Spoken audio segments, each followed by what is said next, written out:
So, do you really have to decide on one particular genre if you really want to get successful in the TV film sync licensing business? This is actually something that I've been talking about for many years actually on my channel. And surprisingly, I keep getting the same kinds of emails and comments and questions from so many people saying, I get what you're saying in terms of having a specialty, but Jesse, I love doing all different types of genres, and also I don't even know. Maybe there's other genres that I haven't even produced yet, and maybe I'm going to be really good at those. So you're telling me I got to really just stick to one thing? Well, I'm kind of limiting myself, aren't I? That seems like it's a limiting strategy that you're not going to be able to catch many different types of placements because you're really just focusing on one particular sound. So I'm going to try to make a stronger case this time once again. And with that being said, I really don't care what you do. I mean, that might sound like harsh, but if you don't want to focus on one particular genre and you do want to do 15, 20 different genres, you don't need to come ask me for permission to do that. Okay, I feel like some people are doing that. They want me to say, go for it. You're the exception to the rule, go do it. I'll say do whatever you want to do. You obviously can take whatever path you feel is the best path for you in this business because that is your right to do. It's your career. It's your life. You should do whatever you feel is the right way to go. But I'm telling you from my 12 years experience now and bouncing this idea off of many library owners, composers, producers that have been in this business even longer than I've been in. And the feedback almost every single time, I wouldn't even say almost 100% of the time, the feedback I get when I'm sharing my advice that I give to new coming producers to stick to that one sound, that one genre, that one thing, especially in the beginning, right? 100% of the time, the feedback from professionals in this business is absolutely, that's what I recommend as well too. I don't think that producers and composers can come to the table with a million different skills and 20 different genres that they think that they can do well in and realistically carve out a niche for themselves and really create meaningful relationships and make meaningful strides and build their career in this industry. It's just too hard to do that. One out of maybe 100,000 composers might have that kind of God-gifted ability that they can jump in and out of all these different genres. But for the rest of us, which is me, which is every other producer that I know in this industry, we know better, okay? And we stick to what we know has worked for us, which is good for us, and what we feel that we can serve a music library with, okay? So I want to right now point all of your attention to a previous video that I did. I'm going to show you guys right here. This is a video, I'll have the link actually in the description box of this video. This is just a screenshot of pretty much the most important part of this tutorial. And this is the tutorial for deciding what genre you should specialize in. If you're not even deciding, if you're not sure where you should go, this is the tutorial that you need to spend. It's 13 minutes long. Spend 13 minutes and watch this today, okay? And put this issue behind you because I know many of you have been struggling with this and fumbling with this for weeks or months and still not really sure. I don't know. I mean, I dive into EDM for a month and now I'm doing hip hop and now I'm doing rock. You can do that. And again, you have all the permission you need from me to keep doing that. But I know that that's probably frustrating you. And that's probably certainly getting in your way of making that next step to create a licensable album, partner with a library, and actually start to get placements, okay? So this is really something that if you're in that boat, like make today the last day that you're in that boat and let's make a decision. Let's help you hopefully make that decision on where you really want to go, okay? So real briefly, you can see over here, there we go, I got it right. Number one, don't worry about an overcrowded genre. So if you are an EDM producer and you're like, well, there's tons of EDM out there, who cares? If you've got something that's very useful, very licensable, and can be placed with a library that you partner with, who cares? You're going to be somebody that can be very valuable to them because just because there might be other talented producers in your genre, that does not mean that most of them are going to even know about sync licensing. Most of them don't, spoiler alert. Secondly, even if they do know about sync licensing, how many of them are going to stick around in this business long enough to make it their full-time, maybe part-time income and then full-time income down the road? I think less than 2 to 3%. I mean, maybe 5% if you're being generous. Very small numbers of producers can stick with this business long enough to make it work. So it's a double-edged sword because that means it's really hard for you too. It's going to be really difficult for you to stick with this and to keep that relationship and that momentum going in your career. The promise side of that is that you can carve out a really great niche for yourself and make sure that you make a mark for the libraries that you partner with, because it's possible. And you can be in a very small elite number of producers that actually go on to do this full time. That's the hope. Not easy to do, but it is a promise. Okay, it is something that you can certainly try for. It's something you can really hold yourself accountable for. Secondly, what do you love? Okay, so I know a lot of people say, well, I love everything. Yeah, okay, I love all genres too, right? There's something in every genre that I can really fall in love with. In fact, lately I've been listening to Spanish radio to kind of brush up on my Spanish and get a little bit more fluent in it. And I'm actually falling in love with Spanish music. Now, does that mean that I should go quit rock music and EDM and the pop stuff that I've gotten really good at and jump into a completely new genre just because it's my new flavor of the month that I love? Probably not a wise idea professionally. As a fan, I can love this new genre of music. I can get into it. I can enjoy it. I can explore it. That's great. But I also need to separate that from, what I can really do best with my my skills, my craft, my musicianship, my ability to create tracks. Okay. So what do you love though in terms of creating music? What is it? What is the genre that you feel like, of all the genres that I do, this is the thing that when I make that hip hop beat or that EDM beat or that orchestral trailer song, I feel this just surge of adrenaline and I can't wait to play it for people. That's the one thing that I just love the most. I say, and I put this towards the top of the list because if you're not having fun doing this, you're just doing it wrong. There's really no other way to put it. So if you're trying to get into a genre because you're like, well, I love doing orchestral, but I think EDM is more lucrative. So let me just go do EDM. But you're meanwhile just like, dragging ass, like not really liking it. And it's just really hard for you to create an EDM track. You're doing this the wrong way because you're not having fun. It's not fun for you. So stick with the actual genre that you enjoy and you have the most fun with, okay?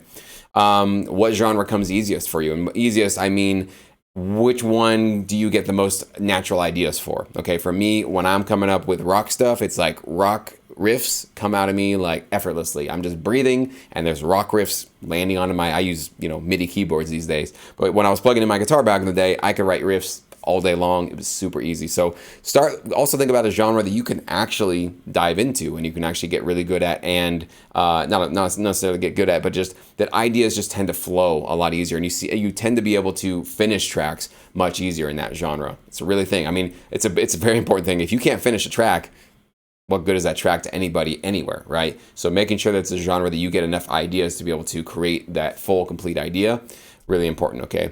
Can you create high energy and up-tempo versions of tracks in this genre? Because if you're not aware, I'd say 80% or so of the placements that you see on TV, movies, commercials, video games, all that kind of stuff is usually high tempo. It's usually up, high energy. It's in that realm of the emotional spectrum. There are, of course, going to be some ballads, some slow tracks, some slower, dramatic things going on. But go ahead and you turn on TV or streaming or go to the movies. I don't know if the movies are even open anymore. But you go watch some content and you let me know what you're hearing because that's what I'm hearing. And when I consume this stuff, I'm certainly paying attention to what kind of music and what kind of stuff is going on. So you want to make sure whatever genre you focus on has the ability to extend itself into those kind of tracks and that you feel comfortable composing that high energy up-tempo stuff in that genre, okay?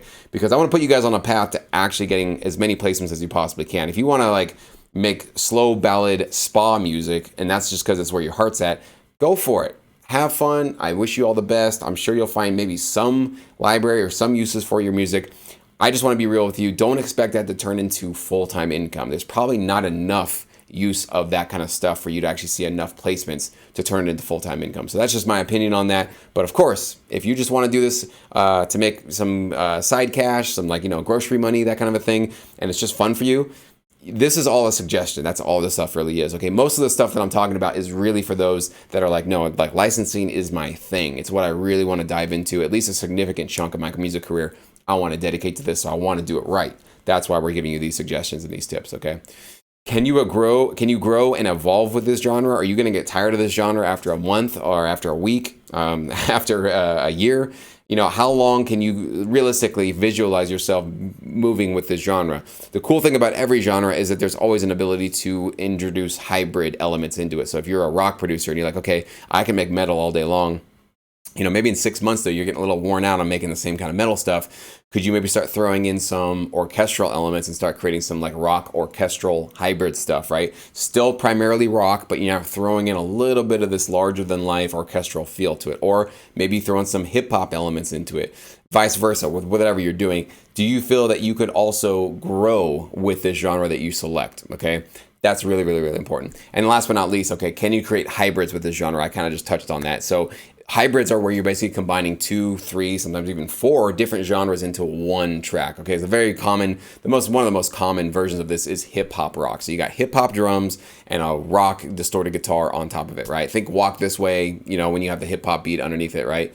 So that is the classical version of that. But you can have everything from orchestral EDM, country rock, hip hop country. I mean, you name it, anything can be hybrid and everything can combine. The reason why I think hybrids are something that you should be considering and thinking about for the future of your career is that because they're so hard to do, not many producers do it. If you can come to a library with that sound, you can very quickly carve out a unique once in a catalog sort of unique niche for yourself where nobody else in the catalog does it, but maybe the library that you're working with can actually get that stuff placed. So why wouldn't you want to be in that kind of a position? That's a really, really powerful position to be in. And if the genre that you're selecting doesn't allow you to maybe increment, or you can't visualize how you're going to be able to implement and incorporate new genres into what you're working on, you might be missing out on lucrative stuff down the line. Now, that doesn't mean you need to start with hybrids. I'm not saying that. I'm saying you start with your individual sound. Maybe you do want to start with a hybrid, but you can't just start as the EDM producer or the rock producer or the hip hop or the orchestral or the trailer, okay? So anyways, pretty much just summarized that entire video just now, but please do watch it. It's good to get things kind of hammered in your head a couple of times. You'll certainly remember it. I even had another student just the other day email me saying that he wants to he's still not sure about committing to one particular genre because there's so many that he hasn't produced yet, and he wants to know, like, well, if I haven't even tried it yet, how do I not know that that could be something great for me to do? And of course, my answer to that is, if you're watching and anybody else is in that position, go do it. Like, literally go produce that genre. Go find out if that's something that you love, that you're decent at, that you could see yourself growing into, that you really want to get good at, that you really want to stick with, okay? But you should be doing that right now. You should be trying. If you're really not sure, you're completely like, well, I'm sort of open to anything. Well, then go produce one track of every type of genre that you think that you might want to be interested in, and then reflect on them, maybe listen back to them, put them all in a folder, bounce them all back, send them to some friends, get some feedback. Maybe even if you are in Sync Academy, you can post it to the feedback corner, get some peer-reviewed stuff on it, right? And try to be objective as you possibly can to decide which one of these really am I bringing the goods for? Because it's really about quality. Like, if you can't bring quality with your genre, you might love it more, but wherever the quality is, that's really where you should be thinking about, okay? So I want to make sure that everybody is really on board with that. You guys understand the importance of this. Now, of course, if you want to go spend 6 months composing in a bunch of different genres to kind of find out, well, I haven't tried death metal polka yet, so I got to try that to see if I like that. Have at it. Go spend 6 months, go explore, go find it, go get reference tracks, go get all the sounds or whatever you need to do. Go have fun, enjoy it. Just know that what you're doing is you're putting 6 months of your success into the future. You're pushing your future success 6 months later, okay? Because you're still in the process of figuring out who you are, what you want to do, how you want to get started in this business. Now, there's no shame in that, okay? I don't want to say that there's any shame in it. However, I think most people, I believe, this is just a complete unscientific theory, that a lot of people are just dealing with procrastination. They're more worried, maybe more scared that they're going to get rejected. And so rather than face that fear of actually doubling down and committing to creating a one genre style of album, and then, sort of taking that risk and sending it to a library, potentially getting rejected, rather than doing that, maybe we just don't know what genre we want to produce. We don't know. There's so many different things. It could be a form of procrastination. So look yourself in the mirror. Is that what you're doing? Are you procrastinating even getting started because you're afraid of the rejection, or you're afraid of the commitment, or you're afraid of letting yourself down, that you're not going to get that album done, or whatever it is? There are so many psychological, emotional, mental issues that go on with this stuff. It's literally probably some of the bigger things that we deal with in this business. And we are starting to cover those issues with my podcast and with some upcoming Sync Academy tutorials. So stay tuned for those of you that are in Sync Academy. Some really cool ones are going to be coming your way. But we really want to dive into that stuff. And I certainly don't want to I don't want to ignore that, because that's really, really important stuff. Like how you feel, what your fears are, not certain that you actually have a place in this business, feeling like you're kind of imposing, you're a poser, right, in this industry. You don't really belong. Very common. Most people feel that way. So it's okay. Like if you feel that way, it's all right. Just own that. But just realize that this stuff here, the sort of the elements that we got to decide on what genre we're going to select. This is pretty much step one. I mean, if you're still not past step one, it doesn't really make so much sense to even go further on into understanding the ins and outs of licensing and how contracts work and how royalties are calculated and what kind of TV shows you want to get placed in. What's the point of doing any of that stuff? That's all after you've actually gotten your, catalog built and you're working with a library. And this is before all of that. So we're literally if we're playing basketball, this is literally, I'm showing you, here's a ball, dribble it, practice dribbling it. You got to start with the fundamentals. You got to dribble, you got to bounce pass, you got to do sprints, you got to get in shape, that kind of thing. Then later on you can do free throws and 3-pointers and alley-oops and slam dunks and all that fun stuff, right? But that's way down the line. You don't need to be worrying about that if this is still an issue for you. So hopefully I can really set a lot of you guys free with this one and hopefully push you a little bit further on the path if you weren't already there. So thank you guys so much. Please leave your comments below.